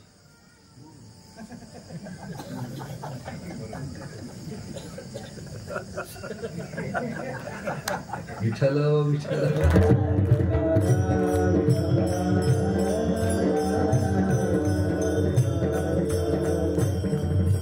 दिलेलं चिन्ह टिकवता आलं पाहिजे. स्वर्गीय बाळासाहेबांनी कष्ट करून उभा केलं. जरा बघा किती वाजले, ते कष्ट करून उभा केलं. आणि असं अचानक जर वातावरण सुरू झालं तर कसं व्हायचं? मग दिलंय ते सांभाळ. काय सांगितलं? माणसं वाढू देऊ नकोस, पण आहे ते जाऊ देऊ नकोस. दुर्योधनाकडे लोक जास्त आहेत, तुझ्याकडे कमी आहे ते टिकून धर. हे चिन्ह दिलंय, सांभाळ. आणि यापूर्वी एकदा अश्वत्थाम्याला देण्यात आलं होतं, पण त्या नालायकाला सांभाळता आलं नाही. त्यांनी झोपीतच उत्तरेच्या गर्भावर ब्रह्मास्त्राचा प्रयोग केला. दिलेल्या चिन्हाचा उपयोग आणि दुरुपयोग कुठे करावा हे त्याला कळलं पाहिजे, असं भगवान म्हणाले. काय अडचण नव्हती त्याची, लक्षात आलं. आणि अर्जुन म्हणाला, हो मी आता हे जपून वापरेल. आणि दुसऱ्या दिवशी सूर्य उदयाला रथात बसून पुन्हा अर्जुन तयार झाले. आता याच्या विरोधात कोण टाकायचं? अर्जुनाच्या विरोधात त्या मतदारसंघात म्हणजे कुरुक्षेत्रात कोण टाकायचं? आता लोक म्हणतात ज्यांना कळत नाही, अशी कुठं राजनीती असती काय? यापूर्वी कधी पाहिलंच नव्हतं. सख्खा चुलतान, सख्खा पुतण्यान, सख्खा चुलत भाऊ, सख्खा मामान, सख्खा भाचा उभा राहिले. सगळं वाटुळं झालंय. काही वाटुळं नाही, तुम्ही पाणी न्या, तुम्हाला अजून कळलेलं नाही काय.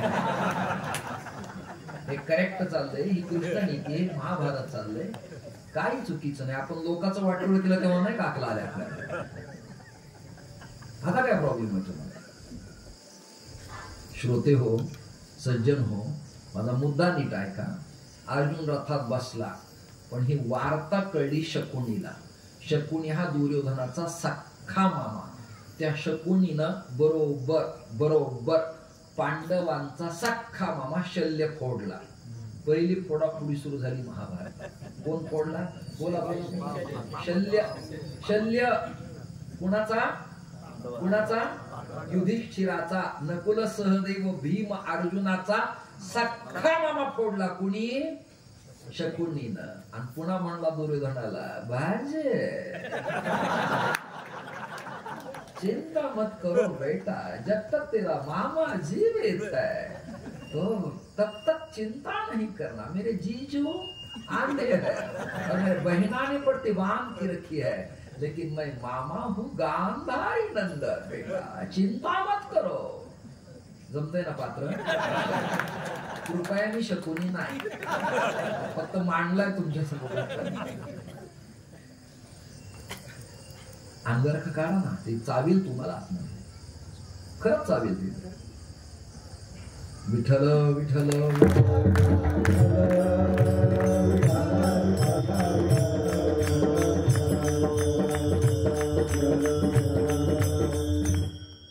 त्यांनी शल्य फोडला.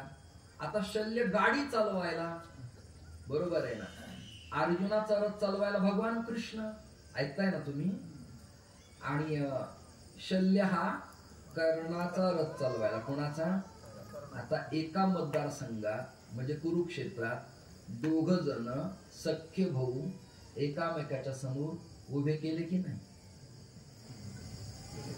कुंतीचा पहिला मुलगा कर्ण आणि कुंतीचा सेकंड क्रमांकाचा मुलगा अर्जुन. 2 जण एकाच आईचे 2 लेकरं एका मतदारसंघात उभे केले की नाही?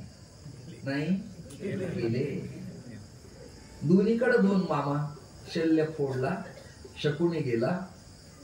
आता युद्ध प्रसंगाला कर्ण लढायला आला आणि त्याने सिंह गर्जना केली. माझा जरा आवाज बरा नाही आणि शुगर कमी जास्त म्हणून मी ओरडत नाही. सिंह गर्जना केली. कुणी? कर्णाने. आक्रमण!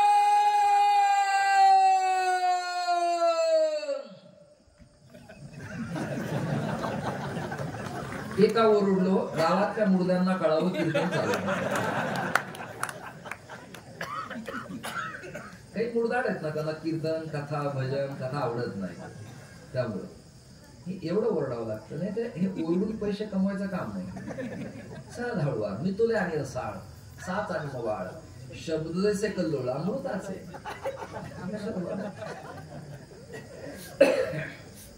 आक्रमण करत कर्ण आला, पण पितामह भीष्म तेवढ्या ताकदीनं आक्रमक झाले. वरच्या स्वरात गरजले. आहा, विस्फुरलेले डोळे, आहा, केस आणि आक्रमक पवित्र अंधवर शुभ्र दाढी पाहिली. आणि भीष्माचार्याला पाहिल्यावर कर्णाचा मात्र त्रितालच सुरू झाला. धादिंधींना काय करावं कळेना. कारण युद्ध भूमि में, रणसंग्राम में तू भूमिका नहीं कर सकता, कारण एक क्षत्रिय का युद्ध है, तेरा आधार कार्ड अपडेट नहीं है. क्या म्हणाले ते? और जिसका आधार कार्ड अपडेट नहीं तो चले जाओ, निकलो यहीं से. अरे भाई और बहनों, निकलो जाओ. नाही कळलं तुम्हाला? कर्णाने मान खाली घातली. कर्ण निघाला. अपमान का? कार्डच नाही. काय लिहावं? वडिलांचं नाव काय लिहावं? आडनाव काय लिहावं? कार्डच अपडेट नाही तर स्वस्त धान्य दुकानात किलोभर धान्य मिळत नाही तर युद्धात कधी त्याला आयडेंटिटी मिळायचंय. कर्ण मान खाली घातली गेला. पण शकुनीने डोकं लावलं. बोले देखो सुनो बेटा, पहले दिन में घबराना नहीं, नया उम्मीदवार है तू, निंदा चलती रहती है, सामने वाले विठ्ठल विठ्ठल विठ्ठल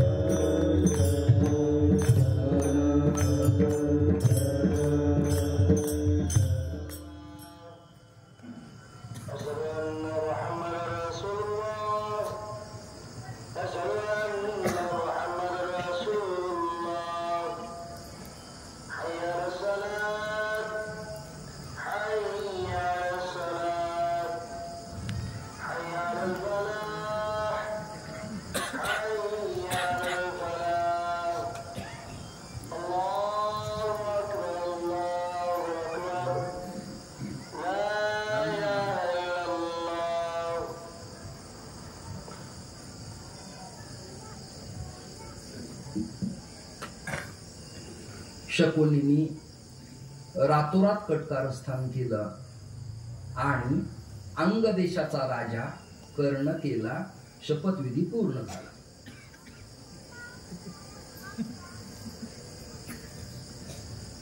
रातोरात कर्ण राजा सकाळी डिक्लिअर रथात बसला, जेरे मुकुट लावलेला, शस्त्रास्त्र पारंगत आणि बाणामाग बाण, पर्जन्यास्त्र, गरुडास्त्र, हे अस्त्र ते अस्त्र सुटायला लागलं. अर्जुन जगेल असं वाटत नव्हतं. धनुर्धारी अर्जुन कर्णापुढे सूतो वा सूत पुत्रो वा यो वा को वा भवाम्यहम. महाभारतात वर्णन आहे त्याचं कर्णाचं, सामान्य गोष्ट नाही. तेवढं एक वडिलांचं काय नाव लावावं एवढं प्रकरण जर व्यावृत्त केलं, त्याज्य केलं, तर कर्णाची ताकद कमी नाही, शत्रूची ताकद कमी समजू नये. मुंगीला लहान लेखू नये, हत्तीला सुद्धा निवांत विश्रामाला पाठवते. 2 पाण्याचे थेंब काठवाडी घोड्यांना मारून टाकतात कानात पाणी गेलं तर. कुणी कोणाला सामान्य समजू नये. भगवंतानी प्रत्येकाला बळ विशिष्ट प्रकारचं दिलेलं असतं. मग शत्रूला निकामी समजू नये, त्याला बेवारा समजू नये, त्याच्याकडे पाहणारा कोणी नाही असं समजू नये. झालं तसंच. बाणामाग बाण सुटले. कर्णाच्या बाणापुढे अर्जुनाची मान अशी करायची वेळ आली. लागतो की काय बाण, इकडनं सप सप सप बाण चालले. अशा प्रसंगाला भगवंताच्या लक्षात आलं आणि भगवान म्हणाले, हरी मी कृष्ण आहे, हर ध्वजावर आहे. वाक्य नाही कळलं. हरी मी कृष्ण आहे, हर ध्वजावर आहे, हरिहर जवळ आहे, चिंता करू नको, एक जय जयकार कर, हर हर हर हर.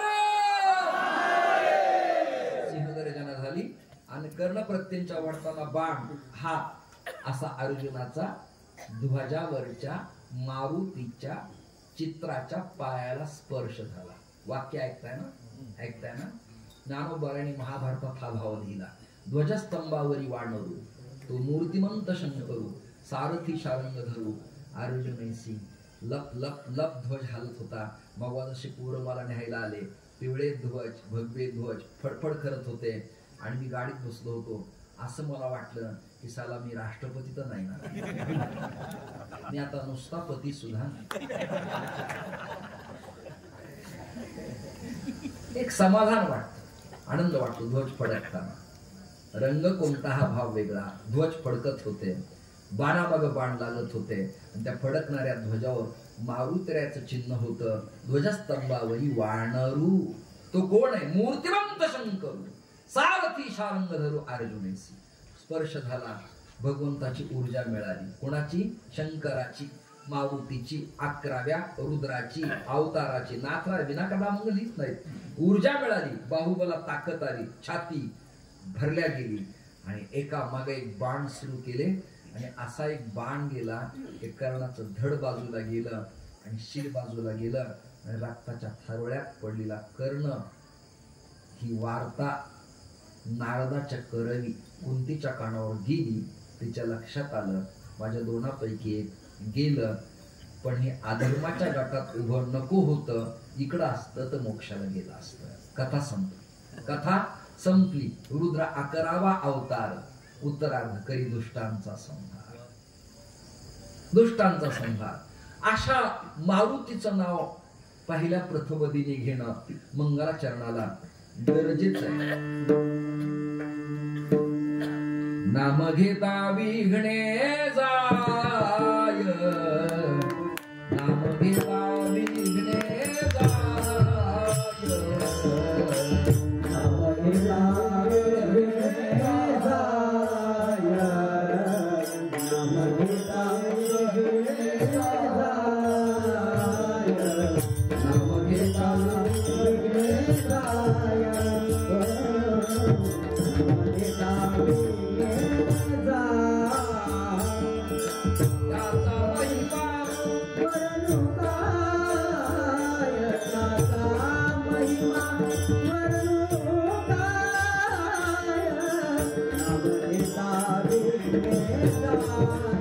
Ram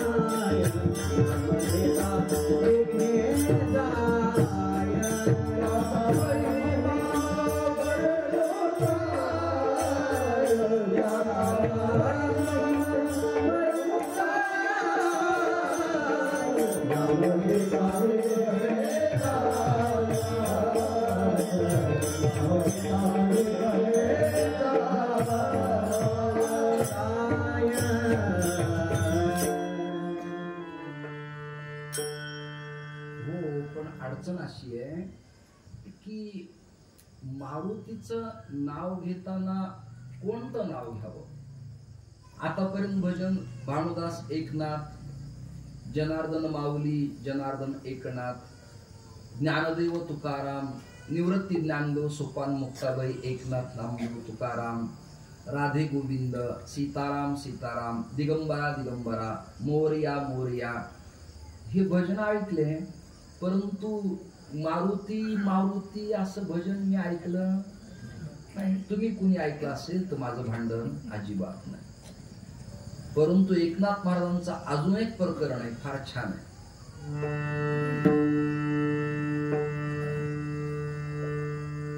ते म्हणाले रामचंद्र आपला व्हावा असं वाटत असेल. कधी भेटेल रघुपती, कधी भेटेल रघुपती, मजला सांगा ओ मारुती, मजला सांगा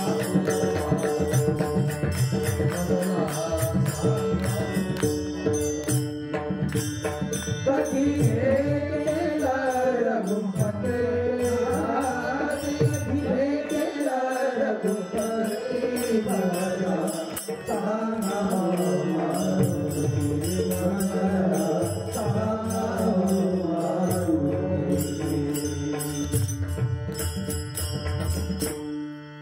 नाथराय प्रार्थना करतायत.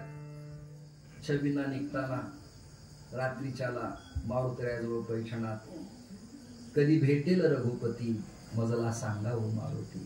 केवळ दिंडी त्यावेळेला काढायची नाही, त्यांना प्रार्थना करायची आहे की रघुपती आमच्यावर कृपा कधी करील, रघुपती आमच्यावर अनुकंपा कधी करील, रघुपती सीतेसह वर्तमान राम पंचायतना सहित आमच्या कुटुंबावर वात्सल्य भाव कधी ठेवील, रघुपती सारखं आचरण आमच्या कुटुंब वात्सल्यात कधी तयार होईल, रघुपती सारखा बंधुभाव कधी उदयाला येईल, रघुपती सारखं प्रेम वात्सल्य तयार कधी होईल, रघुपती सारखी नैतिकता कधी तयार होईल, रघुपती सारखी प्रजा पालन संस्था कधी आमच्याकडनं तयार होईल, रघुपती सारखी एकवचनी, एक वाणी, एक पत्नी आम्ही कधी होऊ. ही प्रार्थना आपल्या पैठणात मारुतीला फडाच्या परंपरेत त्या दिवशी रात्री करायची आहे. कधी भेटेल रघुपती, मजला सांगा ओ मारुती. तुम्ही सामान्य नाहीत, भगवान शंकराचा 11वा अवतार आहे, दुष्टांचा संहार करणारे, आणि तुमचं नाव माझ्या ओठावर यावं अशी प्रार्थना आहे. तुमचं नाव घेऊ कोणतं मी? त्याचं उत्तर आहे, त्याचं उत्तर आहे वाचे वदता शिव नाम, वाचे वदता शिव नाम,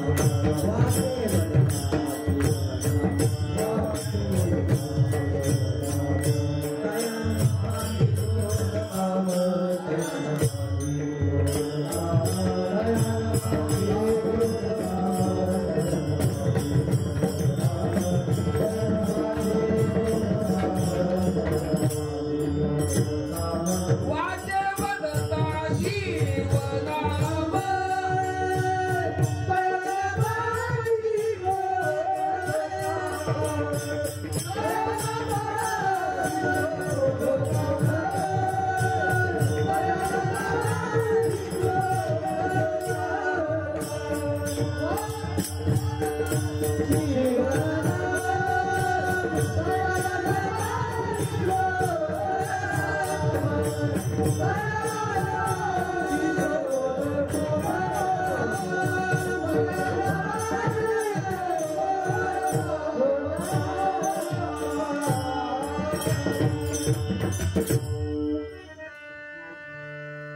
या विश्वात, या जगात आपल्याकडनं जघन्य पाप, जेव्हा मोठं पाप होतं तेव्हा त्याचं क्षालन करण्यासाठी एक सूत्र शिवसंहितेत सांगितलंय. शिव शब्दाचा उच्चार करायचा. काय करायचा? शिव शिव. कांचीपीठाचे पूर्व कालखंडाचे पूर्वाचार्य श्री चंद्रशेखरेंद्र सरस्वतीच्या कालखंडात भारताची शांकर दिग्विजय यात्रा जेव्हा काढली तेव्हा त्या काळात काही पंडितांनी प्रश्न विचारले, विप्रांनी प्रश्न विचारले, शास्त्री नैयायिकांनी प्रश्न विचारले. भगवान शास्त्री सोनपेठकर, गोपाळ शास्त्री गोरे, शंकर महाराज कंदारकर, एकनाथ महाराज दिगलूरकर, परभणीकर गुरुजी, विनायक दादा, तात्या, मामासाहेब यांनी प्रश्न विचारले की जीवनात पाप होऊ नये, पण कदाचित कळत नकळत दृश्य अदृश्य स्वरूपात घडलं तर प्रायश्चित्त कर्म काय करावं. ते म्हणाले, तुम तो वैष्णव हो, ऊर्ध्व पुंडर लगाते हो और कीर्तन भी करते हो, कृष्ण का स्मरण सुमिरन, राम का सुमिरन स्मरण करो और शिव शिव कह लेने के बाद जगत का सर्वोच्च पाप समाप्त होता है, इन्हीं खातिर है. शिव शिव शिव शिव, महादेव महादेव महादेव हे नाव काही साधं नाही, सोपं नाही. शिव शब्दच कल्याणवाचक आहे. शिव, फक्त त्या शिव शब्दाला आपण शिवलं पाहिजे, म्हणजे तो आपल्याला शिवतो, नाही तर शिवत नाही. लक्षात धरा तुम्ही. म्हणून तयान बाधी क्रोध काम सदैव स्मरण करा, शिव शिव शिव स्मरण करा. एक वारकरी संप्रदायातल्या लोकांना बऱ्याच ठाऊक नाही, पण अक्कलकोटच्या स्वामींचा जप स्वतःच असा होता, शिवहरी. काय जप होता? शिवहरी म्हणायचे, शिवहरी. पंढरपूरची वारी पण करायची, आनंदवनातही प्रकट व्हायचे आणि शिवहरी म्हणायचे, म्हणजे हरीलाय म्हणायचे आणि हरालाय म्हणायचे. वारकरी संप्रदायाचं ब्रीदघोष वाक्य, हरिहरा भीद नाही नका करू वार. हरिहराला सारखंच मांडलंय. एकादशी करायची आणि शिवरात्री धरायची, एकादशी करायची आणि सोमवारही पकडायचा. शिवाचं स्मरण आणि विष्णूचा त्याग, विष्णूचं स्मरण आणि शंकराचा त्याग हे आपल्याकडे शिकवलेलं नाही. लक्षात धरा तुम्ही. आपल्याला साम्यवाद प्रतिपादन केलाय, सॉफ्ट हिंदुत्व आहे आपलं, परिवर्तनवादी विचार आहेत. त्यामुळे आपल्या संप्रदायाने आपल्याला जी पैठण फडानं शिकवणूक दिली आहे, दिहूकरांनी दिली आहे, नामदेवरायांनी दिली आहे, मुक्ताईच्या फडाने दिली आहे, ती अलौकिक, अगणित, अनंत, अमाप जगाच्या कल्याणाच्या दृष्टीने अशा प्रकारची प्रार्थना आहे. वाचे वदता शिवनाम तयान बाधी क्रोध काम. अशा मारुतीचं नाव जर घेतलं तर नाम घेता विघ्ने जाय, विघ्नच येत नाही. अभद्रानी करणांत वातैर ध्वनीते. आता श्लोक सांगतो पुन्हा. भद्रं करणे भिष्णयाम देवाहा. देवा आम्हाला चांगल्या वार्ता कानावरती पडू देत. इराण नको, भारत पाक नको, महाराष्ट्रात जातीयता नको, वादविवाद नको, कलह नको, भांडण नको, वैर नको. स्वच्छ चारित्र्य संपन्न आम्ही एका माईचे लेकरं आहोत, अशा स्वरूपात वागावं हा संतांचा संदेश आपल्या सगळ्यांनाही लक्षात धरण्यासारखा आहे. नाम घेता विघ्ने जाय, त्याचा महिमा वर्णू काय. काय शब्द प्रश्नवाचक आहे, काय वर्णन करू मी. बर, मारुती काही सामान्य नाही. पूर्वीच्या कालखंडात मूर्ती पूजा नसायच्या. जीवाश्म कालखंडात शाळीग्राम कोरणारा एक किडा आहे आणि तो दगडांना आकार द्यायचा. त्याच्यानंतर अजून एक आला डायनासूर, बरोबर आहे की नाही. आणि पुढे पुढे पुढे पुढे मोहनजोदडो संस्कृती आली आणि मूर्तीचे आकार पितळी धातूंना दगडांना देण्याची सुरुवात झाली. मग पूर्वी मूर्तीच्या पूजा होत्या कशा? 2-3 प्रकरण सांगतो, कीर्तन माझं संपलंय. गंडकीच्या नदीत नेपाळ जवळ सापडलेला काळा कुळकुळीत चक्रांकित शाळीग्राम याला विष्णू मानायचं. नर्मदेत लिंग सापडलं की त्याला शंकर मानायचं. ओंकारेश्वरच्या नर्मदा कुंडात लाल दगड मिळाला की त्याला नर्मदेश्वर गणपती मानायचं. मातीतून खांदताना सुवर्णाच्या आकाराची चकाकणारी एक चीप मिळाली की त्याला सुवर्ण शिला देवी म्हणायचं. आणि सूर्याच्या जागेवर सूर्यकांत मणी या 5 देवता पूजनाला पंचायतन वैदिक पूजन म्हणतात. विद्वानाला विचारा. मग मूर्ती पूजा या पुढे कफल्लक आहे. सगळ्या मठात, सगळ्या मंदिरात या मूर्ती असाव्या लागतात. तुमच्याकडे तर साल आलं की शाळीग्राम अपेक्षितच आहे. तो नसेल तर साल बाधित मानतात आणि असेल तर अबाधित मानतात. असे 2 नियम आहेत. सूर्यकांत मणी, सुवर्णदेवी शिला, नर्मदा लिंग, नर्मदेचा गणपती आणि गंडकीचा शाळीग्राम या 5 प्रकरणाला पंचायत देवता पूजन, माझ्याबरोबर मूर्ती बरोबर, परंतु या 5 देवता डबीत माझ्याकडे आजही पूजनाला आहेत. जिथं योग्य वातावरण वाटेल तिथे मी तर्पण, अर्पण, पूजन, नैवेद्य, कुलधर्म, कुलाचार करतो. जिथं वाटत नाही तिथं मी ते काढत नाही, फक्त चरण पादुका काढतो. दृष्टांत माझा संपला. मग त्या कालखंडात मूर्तीला ओबडधोबड आकार द्यायला सुरुवात झाली. लेपन कशाचं करायचं? तैल मर्दन. शनी आणि मारुतीला तैल मर्दन, तेलाचा मारुती.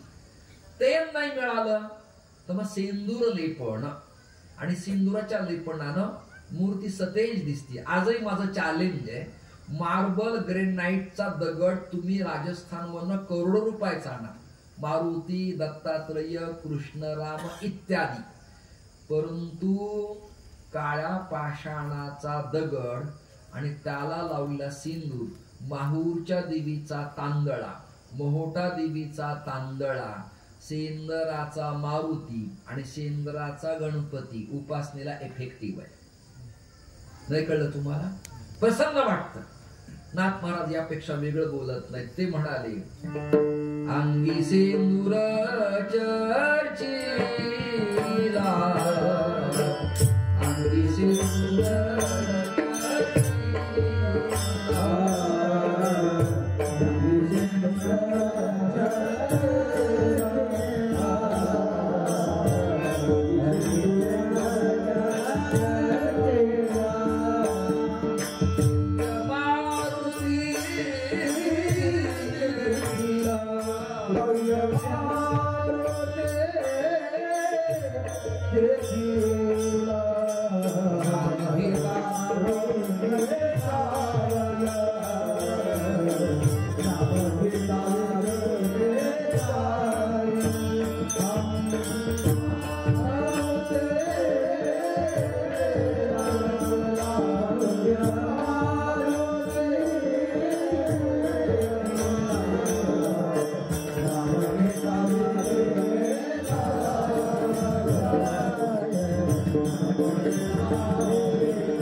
फसवणार राग आहे, आसावरी आहे ना. याच्यात मिश्र काय झालं नाही, याच्यात आडाणा आणि दरबारी मिश्र होत.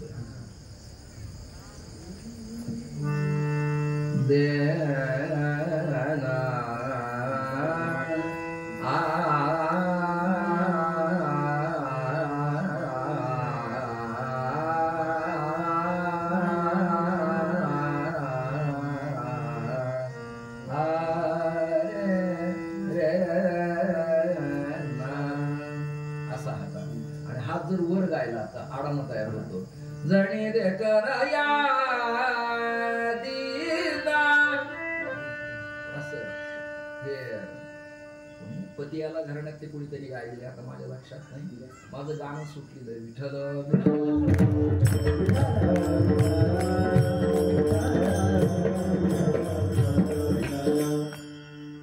ज्योतिर्युग ग्रंथात असं लिहिलं की पुष्य नक्षत्रावर हरपलेली वस्तू सापडत नाही. तसं आसावरीतून जीवनपुरी जर झाला किंवा आडाणा झाला तर आडाणी माणसाला आसावरी गाता येत नाही. वेळ आपला संपलाय. मला 9 वाजले, 7 ते 9 आपला वेळ आहे.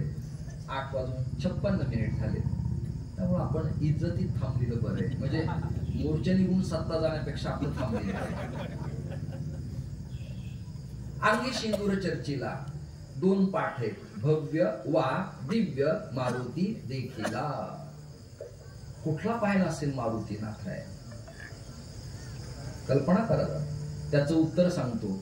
नाथराया महाराष्ट्राचं परिभ्रमण करत असताना ऋषमुख पर्वती अंजनी तपकरी तोषला अंतरी सदाशिव, सह्याद्रीच्या पाठारात गिरीकंदरात जाताना त्र्यंबक तीर्थ क्षेत्र आणि तिथे परिक्रमा जिथे सुरू होती तिथे अंजनीच्या उदरी भगवान मारुती प्रसवले. तिथे लालबुंद स्वरूपाचा मारुती दृष्टांत नाथरायांना झाला आणि जशास तसं चित्र रेखाटलं दिव्य मारुती देखील. लाल गुंग, मंगळाचा रंगही लाल आहे. मेष राशी ज्याची असेल त्याचा स्वामी मंगळ आहे, म्हणून त्यांनी प्रवाळ, पवळं, अष्टगंध वा सिंदूर लेपन करावा आणि गणपती मारुतीची सेवा करावी. या 2 देवता अत्यंत फलदायी. वेळ माझा संपला. अंगी सिंदूर चर्चिला, दिव्य मारुती वा भव्य मारुती देखिला. कपिकुळाचे मंडन, शरण एका जनार्दन. कपी म्हणजे वानर, कुळात जन्माला आलेले मारुती. हे मंडन म्हणजे काय? मंडन म्हणजे काय? रामभक्तीचा, अद्वैत वेदांताचा प्रचार करणारे असल्यामुळे ते ज्ञानीनाम अग्रगण्य आहेत, सकल गुण निधान आहेत, वानरानाम आधीश आहेत, अंजनी पुत्र आहेत आणि पवन सुत नाम आहे. अशा मारुतीला अभिवादन करावं. मारुती दैवत तुम्ही हलक्यात घेऊ नका. हनुमान चालीसा आणि भीमरूपी एवढं प्रभावी आहे की जगातलं कुठलंही उच्चाटन या प्रकरणानं करता येत. कोणाचीच हिंमत यात चलत नाही. दत्तमाला मंत्र, गणेशमाला मंत्र आणि पंचमुखी हनुमत कवच आणि भीमरूपी आणि सुंदरकांडांतर्गत होणारी हनुमान चालीसा. भूत पिशाच निकट नाही आवई, महावीर जब नाम सुनावई. याचं ट्रान्सलेशन आहे पळे भूत बाधा भेणे. बस समन्वय झाला. एका जनार्दनी. नाथराय म्हणाले कपिकुळाचे मंडन, शरण एका जनार्दन. कपी कुळाचे मंडन. मंडन कशाचे? अद्वैत वेदांताचे, रामभक्तीचे मंडन मांडणी करणाऱ्या मारुतीरायाला जनार्दनाचा एका त्रिवार अभिवादन करतो. असा अल्पस्वल्प अभंगाचा भाव पहिल्या दिवशी मांडून मला या पवित्र गावात आपण बोलवलं. कीर्तन सेवेला शांतता ठेवली आणि माता पिता अबालवृद्ध गच्च भरले आणि मला खूप आत्मिक समाधान वाटलं. जनरेटर नाही, गाडी नाही, स्पीकरचा ध्वनी चांगला वाटला. जनरेटर वाजला असतं तर मी कीर्तन काही केलं नसतं. मला शांततेची सवय आहे. पखावत चांगला, वादक चांगले. फार प्रमाण आपल्याला द्यायला वेळ नव्हता कारण भूमिका मांडायला जरा जड होतं प्रकरण. एक स्वतंत्र विषय निवडल्यावर त्याच्या सभोवताली निदान फिरता आलं पाहिजे. लग्न व्हावं, पूर्णाची पोळी करायचा योग सोनेला यावा. तसं बुद्धिरूपी स्त्रीला तत्वज्ञानाचा स्वयंपाक करताना काय चटके भासतात, जावे त्याच्या वंशात तेव्हा. जवळच्याच नाथरायांचा अभंग मंगलाचरण करताना आपलं मंगल व्हावं. सकल गुण निधान आहेत, अमंगलाला मंगल करणारे. मंगल मूर्ती रूप हनुमंताचं नाव आहे. जसं गणपतीला मंगल मूर्ती म्हणतात तसं मारुतीला मंगल मूर्ती रूप असं त्यांचं वर्णन करण्यात आलेलं आहे. दर्शन मारुतीरायाचं घेतलं म्हणून अभंग मला स्फुरला. आजचा मंगलाचरण हा दिवस तुमच्या जीवनात ठसवल्या जावा, परिवर्तनवादी व्हावा. पुण्यश्लोक अहिल्यादेवींचे सारखं चरित्र, चारित्र्य जीवनात जगा. भेदभाव, कलह, वाद, पक्ष, मनभेद बाजूला टाकून गुण्या गोविंदांनी सगळ्यांनी एकत्रित येऊन शिवरायांना, अहिल्यादेवींना अपेक्षित महाराष्ट्र ज्ञानोबाऱ्या तुकोबाऱ्यांचा घडा, नाथरायांचा घडावा अशी भूमिका मांडत मधलं भजन, शाल, श्रीफळ, हार, बुक्का सगळे तयार राहा. विठोबा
आपल्या संप्रदायात 2 परंपरा मांडण्याची प्रथा परंपरा आहे. एक आदिनाथ गुरु सकळ सिद्धांचा मच्छिंद्र तयाचा मुख्य शिष्य. मच्छिंद्राने बोध गोरक्षासी गेला, गोरक्ष ओळला गहिनी प्रती, गहिनी प्रसादी निवृत्ती दाताळ आणि नामदेवा सार जोजविले. आपल्याकडे अभंग आहे, आदि नारायण साराचे ते सार, केला उपकार ब्रह्मदेवा, आणि बोध आत्रीसी पै केला, तो शेष लादला दत्तात्रया. दत्तात्रय कृपा केली जनार्दनी, एका जनार्दनी परिपूर्ण. आज योगायोगाने मच्छिंद्राने बोध गोरक्षासी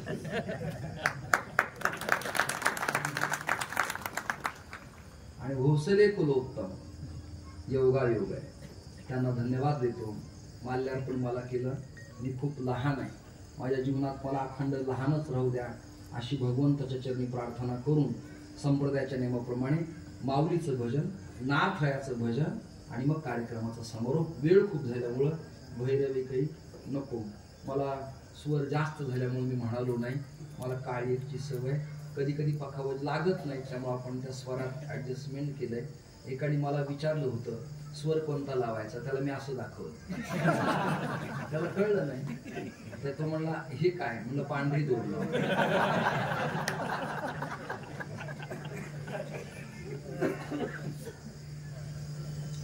रुद्र आकारावा अवतार, करी दुष्टांचा संहार, नाम घेता विघ्ने जाय, त्याचा महिमा उरणू काय. अंगी सिंदूर चर्चिला, दिव्य मारुती वा भव्य मारुती देखिला, कपिकुळाचे मंडन, शरण एका जनार्दन. आजचा अभंग नाथरायांच्या चरणी समर्पित करून 25 ते 20 किलोमीटरचं पैठणचं तुमचं अंतर आहे. आपली दक्षिण काशी आपलं तीर्थक्षेत्र आहे. माझी त्या तीर्थावर नितांत श्रद्धा आहे. माझ्या जीवनात कळते तोपर्यंत षष्ठी मी चुकलो नाही आतापर्यंत. उरल्या काळात देहू, सासवड, आळंदी, त्रिंबक, मुक्ताईनगर, पैठण आपले पंचप्राण आहेत. त्यामुळे तिकडं आपलं जाणं येणं असलं पाहिजे. आजचं कीर्तन आजच्या या पवित्र गावातल्या मारुतीरायाच्या चरणी समर्पित करतो. मारुतीची सेवा करा, तुम्हाला काही कमी पडणार नाही. लक्षात ठेवा, तुम्ही भेदभाव विसरा, भांडण करत नका, सगळ्यांना जवळ घ्या. ज्यांना वाद घालायचे त्यांना खुशाल घालू द्या. आपण मात्र समन्वयाने राहा अशी भावना व्यक्त करतो. ज्ञानेश्वर माऊली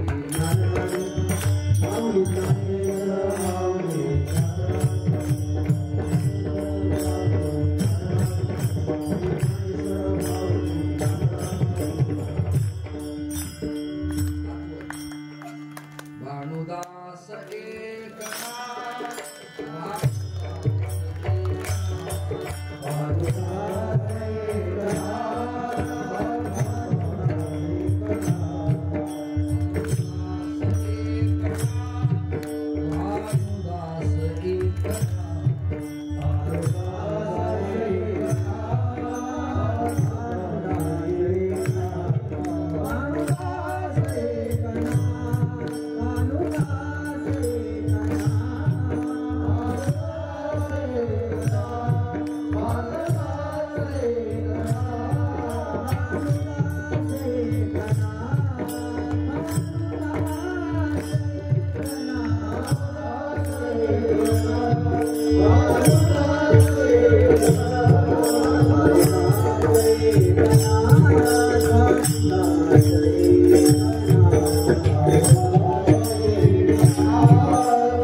तुझ्या पायाच्या प्रसादे काही बोलिलो विनोदे मज क्षमा करणे संती मोहे अंगभूत युक्ती सर्वे सुखिनः सन्तु सर्वे निरालयाः सर्वे भद्राणि पश्यन्तु मा कश्चित् दुःखभाग् भवेत् विठ्ठल जय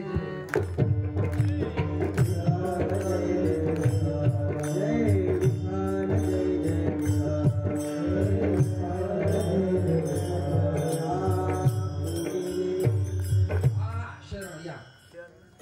शरण शरण एकनाथ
काही माझं वर्णन करायचं असलं